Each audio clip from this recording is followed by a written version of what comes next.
Hey guys, it's Claire, and welcome to In the Real, the podcast that brings back face-to-face conversations.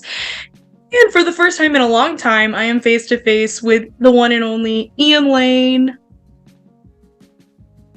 I hope people are applauding that are watching this. I hope they're cheering for me. Ian. Ian. You were one of my first podcast guests, like in the first handful of guests I've ever had, and the show has definitely changed a lot. Yeah, I mean, that was compared to where I am now. Because sometimes I even forget we did that interview. I mean, that was my senior year of college. What year were you when we did that interview? So it was my senior year of high school and my freshman year of college simultaneously. Oh, so you were like young. I was in a much happier place back then. Oh, really? More happier? Okay. I was looking forward to things. Would you say you were more happy or more, let's say, naive? Let's just say I had my life together back then. Okay, well, that's interesting. Well, I mean, I did not definitely have my life together back then. I've definitely figured out more about myself now than ever. I remember you invited me over, did a little podcast in your room, and I was super nervous for it. Honestly, I was sweating bullets. I mean, I'm always nervous in general, but I'm a little nervous now. You know me. I know you. Me. I know, but there's something about, and I'm definitely a lot more comfortable now that I've started doing more live streaming. Which we'll get into. Yes. I mean, just talking in general has always been a problem for me, and improv talking, but I'm getting better at it. Yeah, I talk too much, so I might as well make good use of that. Exactly. I'm saying the same thing about myself. Yeah. So yeah, I guess my first question for you is, what have you been up to, first off, since the last time we did a podcast, but also kind of in the last year that I spoke to you? Yeah, well, I guess the most recent thing that's really changed is I've been working a lot the past at least 3 years, full-time and part-time for various video production businesses and whatnot. So I've been saving up money to get my first big boy apartment, I guess is the big thing. So I moved into an apartment early last year, and even though the rent's pretty expensive, it's a really nice place. It's a 2-bed, 2-bath. I've got a ton of space. And the one thing I really wanted to do with my new apartment was to have my own studio that I could work out of, that I could create out of, that I could just feel comfortable creating. Because I think in the previous apartment, it was like a 500 square foot, little 1-bedroom, everything. I could go 10 feet from my bed to my living room. It was so small. And one thing I really wanted in my new apartment was just a place where I could work out of, create. I have room for a green screen and a light setup, which I'm using now, where I could just sit down. I don't have to build anything, any equipment, set it up. I'm ready to go. So that's kind of the big thing that's happened in my life that I feel like has freed me a little bit, or has allowed me to create. I've been doing Twitch streaming for the first time, this is like my 1 year kind of test on Twitch to see how it goes, if I can grow an audience, and then kind of go from there on maybe what next steps I can take to use my equipment properly. And just been working hard, I guess, is the main thing I've been doing since the last time we've talked. Yeah, and you work for the Children's Museum and the Pacers. Talk about that a little bit. What's that like for you? Yeah, well, the Children's Museum of Indianapolis is the world's largest children's museum, for those who don't know. And it's a super fun place to work. Very educational, but very fun for kids and families. But yeah, I was hired by the Children's Museum in 2020 during COVID. And basically, when I finished college, I worked freelance for businesses. I worked for the Indianapolis Motor Speedway. I also worked at Amazon for a couple months as a warehouse worker. I was just depressed, trying to pay rent with my Amazon paycheck. And then I applied to literally 50 to 100 places in Indy, always applying for jobs. Got hired by the museum during COVID because my boss, he's a little bit older, and during COVID, there was kind of a fear that going into work a lot and possibly getting the virus would not, obviously be good for an elderly gentleman. So they were like, we need to hire a young whippersnapper to come in and risk his life to take some photos and videos for these children. I guess that's just a process on how I got hired. As far as what I do video and photo work for the marketing department. I started part-time. I now work full time, and because of how well I've done, I've gotten even some raises over the years, which has been nice. They've definitely trusted me in my job. Super grateful. I love filming kids, and we have super fun exhibits like the Minecraft exhibit just opened, which for those who don't know, I'm a big gamer. Obviously, I play Minecraft, so the Minecraft exhibit has been fun. Do you play Minecraft, Claire? Never played Minecraft. What is a Minecraft? I know what it is, but I don't play. You've never played? No, my friends on Twitter get mad at me all the time, and I'm just like, guys, I played Just Dance. That was my game. Just Dance? Oh, well, they need to have a Just Dance exhibit at the museum. I would kill that. You would kill that. I love working there. And then the Pacers, I work for Pacers Sports and Entertainment. I'm a part of the in-house camera crew. So I'm one of the people during the games where I'm a camera operator. And the camera angles you see on basically the Jumbotron while you're in person in the game, because a lot of the seats, you're really far away, you can't really see what's going on. Something we try to do as part of the in-house entertainment is be able to have that on a screen where you can see the action a lot better. So I'm a camera operator. Sometimes I'm literally sitting on the court under the basket, right with the players, filming the baskets and the players dribbling and, following the action. Sometimes I'm higher up with a wider angle of the court. Also, another role I have with them is called the game night editor. So basically, I film the fan rallies and edit them and send them to the director and the guy in charge of putting stuff on the Jumbotron. I got to film that, edit it, and have it to them within the hour after I film it. So it's a very quick turnaround. I film fans saying things like, "Let's go Pacers," and "Boom, baby," and edit that really quick in Premiere, send it to them, put it on like a server we have online, and that's featured live during the game, which is really cool. So my whole life basically revolves around video and photos, my hobbies, my jobs, and very thankful. It's fun. Yeah, I mean, for those who don't really know how film and cameras and things like that work, your work for the museum is you do it, you go home or to your office, whatever, and then you edit it, you work on it, then you send it in. But the Pacers, it's all happening game night. It's happening as it happens. You don't have time to make mistakes. Yeah. So what are the stakes super high for you, or are you more comfortable now? I think definitely when I first started, it was very stressful because I was also hired during COVID for the Pacers too. I think I was hired in fall of 2021. So it wasn't necessarily at the height of COVID, but it was still pretty big. But it was super stressful because my orientation was a lot different than other people's. And basically I had like one day of not even training. It was more of an orientation of the building. We just walked around. I got to see the studio. They talked about what I would be doing, but there was never a time where they sat me down and was like, all right, here's a camera. Let's go to the court. Let's practice on players and whatnot. I mean, day one I was there, it was go time, which was unbelievably stressful. I have anxiety, and that's my nightmare, is heading into a situation that I'm not prepared for.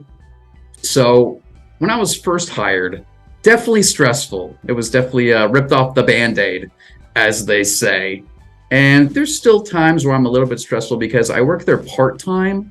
So it's not like I'm there every single day getting experience. It's more like I work there once a week or maybe only a couple of times a month. It just kind of depends on how available I am outside of the Children's Museum. But as far as the live aspect, it's fun.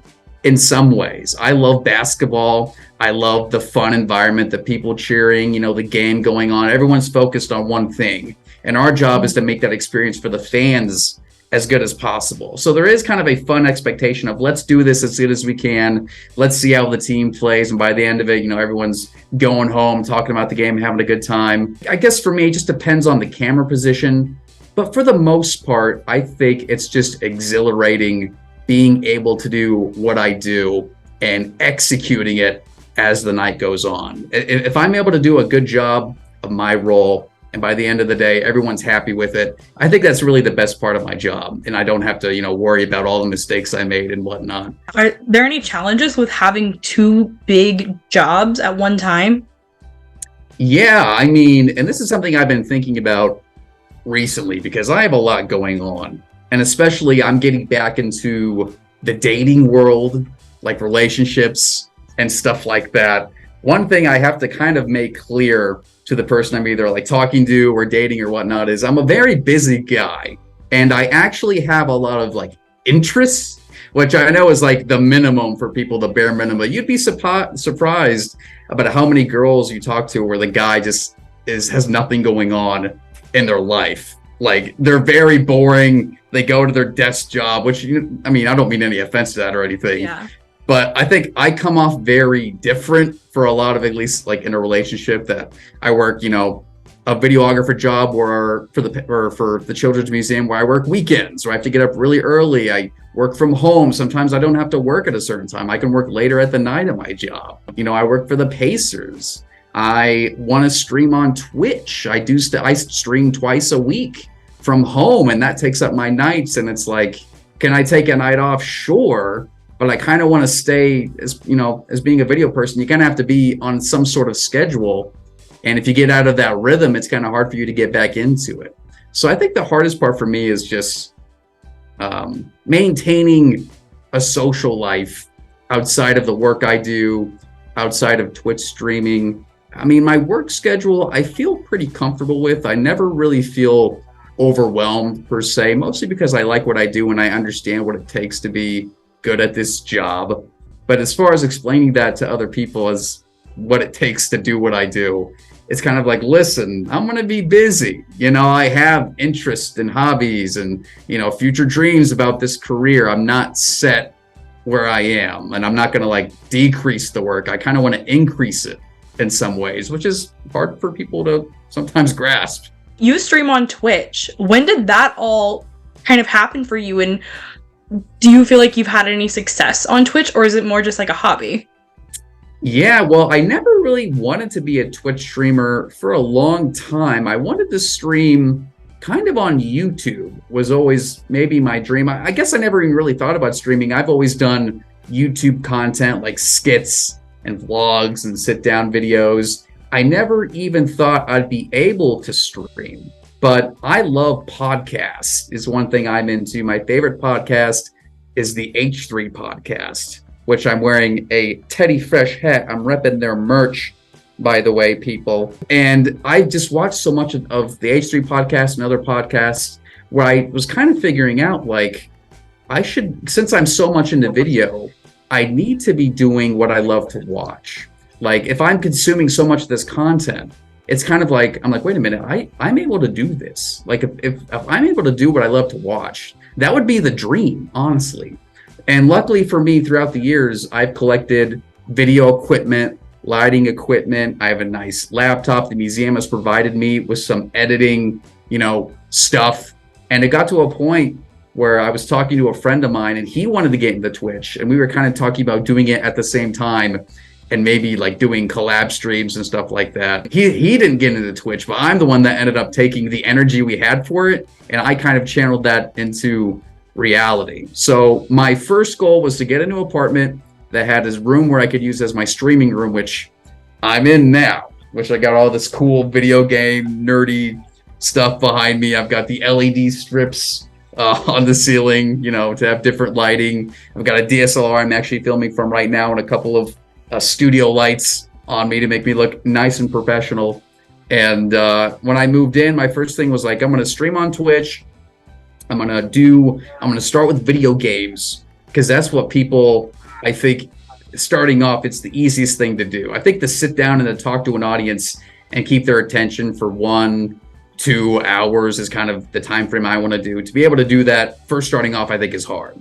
So right now I'm kind of experimenting with just streaming video games on Twitch and talking while I play them, doing commentary, interacting with my viewers. I'm streaming games like Red Dead Redemption 2. I'm streaming Fortnite on Sundays currently right now. I've done some other games. I've done some specials as well. I did a Halloween special where I carved a pumpkin. I did a 100 follower celebration where I reached 100 followers. I did a bunch of things like a blindfolded chicken sandwich taste test. I shouted out all my followers. Sometimes I play games with those in the chat. So people who want to do play with me live, like Fortnite, I squat up with the chat on Sundays. That's a good way to gain audience members. Just people playing with you is super interesting. And I think the part I've had the most success at, that I'm most proud of, is mostly just my setup. Just figuring out how to run a stream properly, making it look exactly almost how I picture it in my head is the thing I put in the most work in and I'm proud of, because especially when I was younger, doing streaming is something I never thought would be possible. But now that I've kind of learned the tools to do it, and I do it twice a week, like I said, I stream twice a week, staying on a schedule, learning new things every time I stream is definitely what I'm most proud of. Well, the main thing I wanted to get into, and I know you wanted to get into, because we keep saying we're going to do something like this, and then it never ends up happening. We're finally doing it. Our big Oscars conversation. Yes, the Oscars, the 95th Academy Awards, which just happened, I think, a couple of weekends ago, somewhat recently. But I think it was like, what, the second weekend in March? Yeah. And I know you're a big fan of movies, right, Claire? Love movies. Did you watch all of the 10 Best Picture nominees, or how many have you watched? Okay, so AMC is very stingy with what they show, and I wrote down in my notes on my phone which movies I did see. Okay. Because sometimes they'll have them. Okay, I was trying to see Close for like months, literally months. I had to spend $20 to buy it because it wasn't happening. Okay, it wasn't happening. The Fablemans never happened. I saw Close. Amazing. I watched which one's Close? the one about the two boys. What category was that nominated in? Best International. Oh, okay. You see, I will say I haven't seen a lot of the other categories. I'm mostly I'm a big picture kind of guy. I don't have the time to watch everything. And then I watched 20 minutes of Banshees of Inisherin. I was bored. I'm gonna be really honest. Only 20 minutes in, you gave up? Yeah, I was playing Webkins while I was watching it too, because I didn't know how I would feel about it. And I was like, this is so boring. Oh. And I am a lover of boring movies. Eyes Wide Shut is one of my favorite movies of all time. But I was bored. Oh. I did see, and I was so excited to see Women Talking. Oh, you liked Women Talking, but you didn't like Banshees? It is literally Women Talking, but it's Rooney Mara, so it's like really good. And Women Talking, it was nominated for only 2 awards, for Best Picture and Best Screenplay. Best Screenplay, and thank God it won that. It did win that, but a lot of people say, I mean, when I did my Oscar predictions, Women Talking, I didn't have nominated in my top 10, and I think it barely squeaked in. And then when I watched it, and I did watch it with some friends, we did a little Oscar marathon. Mm-hmm. That was one of the ones we did not like. Honestly, we thought it was kind of boring. I mean, compared to the other Oscar nominees, it was definitely slower, not as action-packed. But see, I liked it though, because for what it was, literally women talking, and the fact that they had to memorize all that dialogue. Yes, that is true. It's a very dialogue-driven film, and the performances are good. It's just, it's one of those films where basically it all takes place in one location. And I love that. I don't like that. Since COVID, we've kind of had to adapt to working in one space, and it's usually pretty small. And I always think it's so cool because directors and cinematographers have to get really creative with the shots, so it doesn't look like you're watching the same thing the whole time. And I mean, there was another film that was kind of filmed in the same way, which I believe was snubbed for Best Picture, which was The Whale. Yes. We'll get into snubs. We'll get into that. Okay. But I'm a huge fan of Sadie Sink because I love Stranger Things so much. And then Brendan Fraser, I mean, we'll talk about him and his comeback. And yeah. Okay. And then I'm happy this got a nomination, but I watched After Sun and I loved it. I heard it was really, really good. I haven't seen it, but that seems like a movie I would like.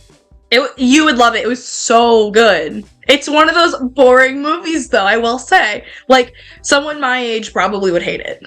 Like, if they're not into film. I mean, I know it got one nomination for Best Actor. Best Actor. And I mean, obviously, in that category this time around, you knew who was going to win, but the fact that he got the nomination is like, you know what I mean? Yeah, well, actually, I will say I didn't know who was going to win because when I did my predictions, I had Austin Butler and Elvis winning Best Actor. So, I mean, I wasn't shocked that Brendan won, but it was definitely kind of back and forth. We'll get into that. We'll get into that. Okay, I have thoughts on that. I saw Pinocchio. I did too. Oh, actually, no, wait. No. It took me 3 sit-throughs, though, because I don't like animation. Here's what I'll say. No, actually, I got the Pinocchios wrong. I watched the other Pinocchio, the Disney one, where Tom Hanks played Geppetto. Not Guillermo del Toro. Not Guillermo. When you said Pinocchio, I'm like, oh, I saw Pinocchio. No, I saw the bad Pinocchio. I didn't see the Oscar-winning Pinocchio. So it was good, okay? Okay. It was good. It was so cute. And then I think my favorite Oscar film that I watched was Babylon. Oh, okay. I have not seen that. Okay, so imagine Wolf of Wall Street on crack. Yes. The last one I watched was All the Beauty and the Bloodshed. And I haven't even. What category was that in? That was in Best Documentary, and maybe it didn't win, because I'm like, that documentary was so good. I know very little. Like I said, I don't know the other categories, but what was that movie about? It's about a famous photographer getting into the opioid crisis movement and trying to fight back against the pharmaceutical companies. Well, I mean, sounds like a pretty good documentary. It was amazing, and her photography and videography was so good. Okay, interesting. I'll check it out. What did you see that I didn't see?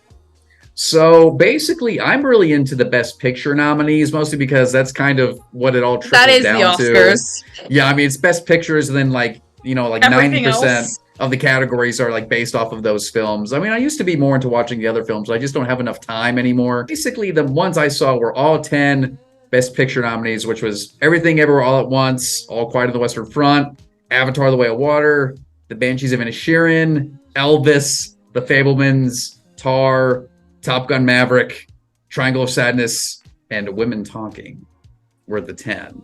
We definitely have to talk about some of the categories. Let's start with Best Actor. I have some thoughts. What are your thoughts? Yeah, so Brendan Fraser, and like I said, I've seen The Whale, and I also saw Elvis. And honestly, 100%, I think Brendan definitely deserved the Oscar. And I'm glad he won, and I think have you seen The Whale? Yes, it was one of my favorites. Yes. I mean, I loved his performance. Obviously, the makeup on him was so transformational. I cried 6 times during that movie. I definitely cried at the ending, for sure. Oh yeah, Sadie Sink had me bawling. Yes. I just think that the whole movie leading up to that moment, and you kind of know, I mean, not to spoil anything, but the movie kind of leads up to something bad is probably going to happen with this character who is, overweight and struggling with his health. I think that what it was about, like the reason he became the way he was, I was like, I didn't know it was going to go that route. Like I saw the opening sequence and I was like, wait, is he in the closet or? Yes. I was like, are they just going to skip over this? The opening scene is shocking. It really jars you. The first thing that happens. Yes, I'm in the theater grabbing my phone. What's the nudity rating on this? Because what the heck am I watching? Yes. And I think the character's backstory, I definitely didn't expect. I didn't know that about him. But it does make sense. Like as horrible and sad as the whole film is, like it does make a lot of sense. Yeah, and I think even as someone, obviously I'm not a 600-pound obese man. I mean, definitely some of the ideas of the story and everything, I think I could definitely, relate to. You could definitely feel for this character and understand what's happening to him. And it's unfortunate when something like that happens to somebody like him, but I think he definitely deserved it. Elvis, I thought, was a terrible film, and even Butler's performance. I mean, the great thing about Elvis and his performance is he did all of the singing in the film, which I don't know if a lot of people know that.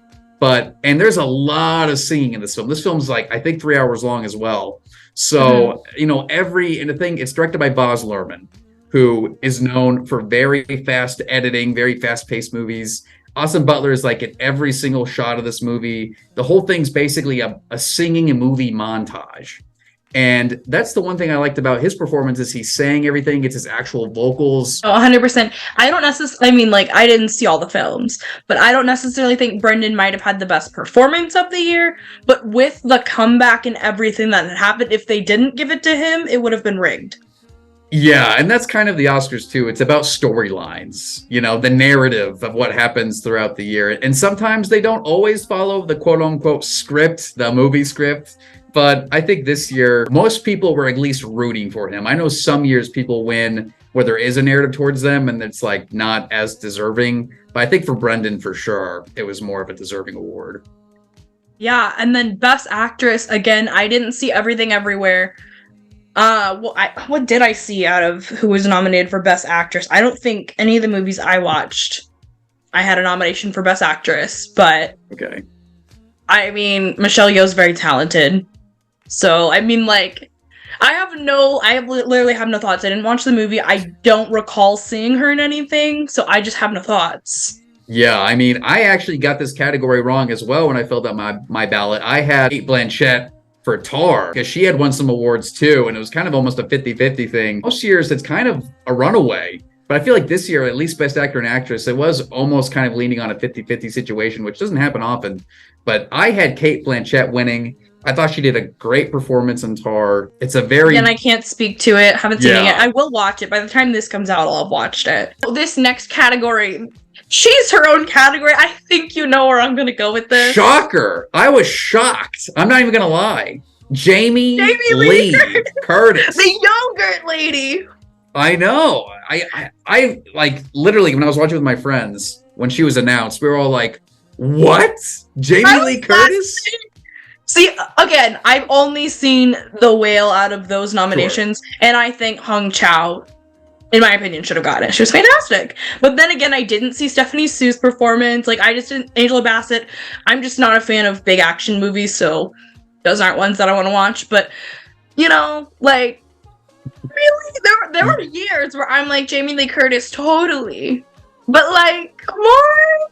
Yeah, I honestly 100% believe Jamie Lee Curtis only won the award because of her status in Hollywood and like her, I don't know. It's also been kind of a storyline this year too, like because this was her first nomination and she's been in the industry for like 40 years. Mm-hmm. It's like the Leo thing, like eventually. Yeah, but the thing about Leo is he was nominated a bunch of times. This was her first nomination at the Oscars, and it might be her only time because she's kind of, older and she's not always in the most serious films. Well, so Halloween's not really a movie that she would put in the Oscars. Exactly. She's been kind of labeled as like the horror queen actress. And we have to get to some snubs. Personally, I do think the biggest snub was that Sadie Sink was not nominated for supporting actress. Interesting. This was her year. Like, I don't know if you watched Stranger Things. I've watched most of it. I haven't seen the newest season, but I saw at least the first This was her season. She proved that she is the most talented out of all of those kids. Okay. And, I mean, she's already filming something right now, like 2 other things going on. I mean, it was her year. Yeah. It really was. I mean, I guess I think she did well in the film as well. And this was kind of almost, maybe not her film debut, but this is kind of like her first film where it was like she's serious playing more Oscar. of a role that's not like a child show. Exactly, yes. A very serious film that a lot of people take seriously. I think the counter argument is, at least for the Oscar voters, I'm kind of in the head of the Oscar people. I think a lot of it was she is young. Her character was kind of, annoying in some ways. It's a character that's very sassy, very you don't necessarily want to root for her. Her motivations are what motivates Charlie later in the end of the movie to get to the climax. You know what I'm saying? Like, yeah, it's kind of a twist. Her character it goes from one way to the film. It kind of spins it into a more positive thing. I mean, I think Close should have won Best International Film. I mean, All Quiet was going to win all the other things, so it's like, give Close something. It was so good. Yeah. It's so good. Personally, I think Lady Gaga was snubbed. Oh, that's a good point. I forget. Let me see who the other nominees were. I have the list in front of me. Yeah, but Naatu won, right? Naatu won, and that was kind of a lot of people. It was fine, like it was great, but like, I'm still mad about the Best Actress in 2018 thing, and the fact what was that year? Star is Born, and I'm still upset about Bradley Cooper not winning Best Director. Yeah, I'm still mad. Yeah, Star is Born. I know she has an Oscar, but still. Yeah, yeah. This Oscars, I think I actually had Lift Me Up by Rihanna winning just because she had just performed at the Super Bowl and she was a hot topic. I thought maybe they would try to continue on her rise or whatever. I was really surprised that Babylon did not win Best Score or Production Design. Yeah, I don't think it won anything for the night, right? I think it went home. No. Did it win anything? I think it won some. And costume? No, maybe it didn't win costume. I don't think it won anything now that I'm looking at it. I think it was snubbed for everything. Now, when I did fill out my predictions, I had Babylon in my top 10 nominees. So I was a little surprised because, for one, it was just such an epic of a film, so many great performances, and I haven't seen it, but I just know about it. I figured maybe the Academy would like nominating a film that was like about Hollywood. I think Darren Aronofsky was snubbed for a nomination. I really do. The Whale did get nominated for Best Screenplay. I think it at least got nominated, right? It got nominated for something, but I mean, I think he should have gotten a nomination. Like, The Whale was just like, it was Brendan's year. It didn't matter what movie he was in, he was gonna get the Oscar. You know what I mean? It's like one of those, like, he was just like a piggyback film, honestly, for the awards. And actually, it didn't get nominated for screenplay. I remember because it was supposed to win, I think, Best Adapted Screenplay, like going into the Oscars. Like a lot of people thought it'd be the winner, and then it was snubbed from even getting nominated. So I think it was snubbed from screenplay for sure. You know what my biggest, other than Sadie Sink and Close, I think next is the fact that Bones and All didn't get a single nomination. Yeah, what was Bones and All? That was Luca Guadagnino's new Timothée Chalamet movie where they're cannibals. And it was fantastic. I haven't seen it. Don't spoil it, but I haven't seen it. It's fantastic. Taylor Russell. Oh my god. She's in almost every scene. You can't take your eyes off of her.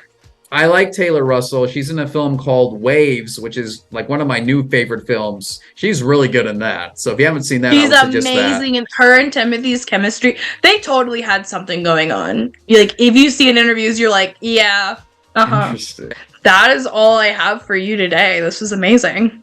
Yeah, thanks for having me on. I'm actually going to stream on Twitch tonight. If you guys, I know obviously this is coming out later, but if you guys want to follow me on twitch.tv/Ian's Cheese. I like to interact with the chat. I play some fun video games. Sometimes I have interactive streams where you guys can play along with me. Sometimes I play either Fortnite or Fall Guys or Jackbox is a game sometimes I've streamed with the chat. All of Ian's links will be down below. You guys can follow him, check him out. He's awesome. But that is all I have. Thank you guys so much for watching, and I hope to see you in the next one.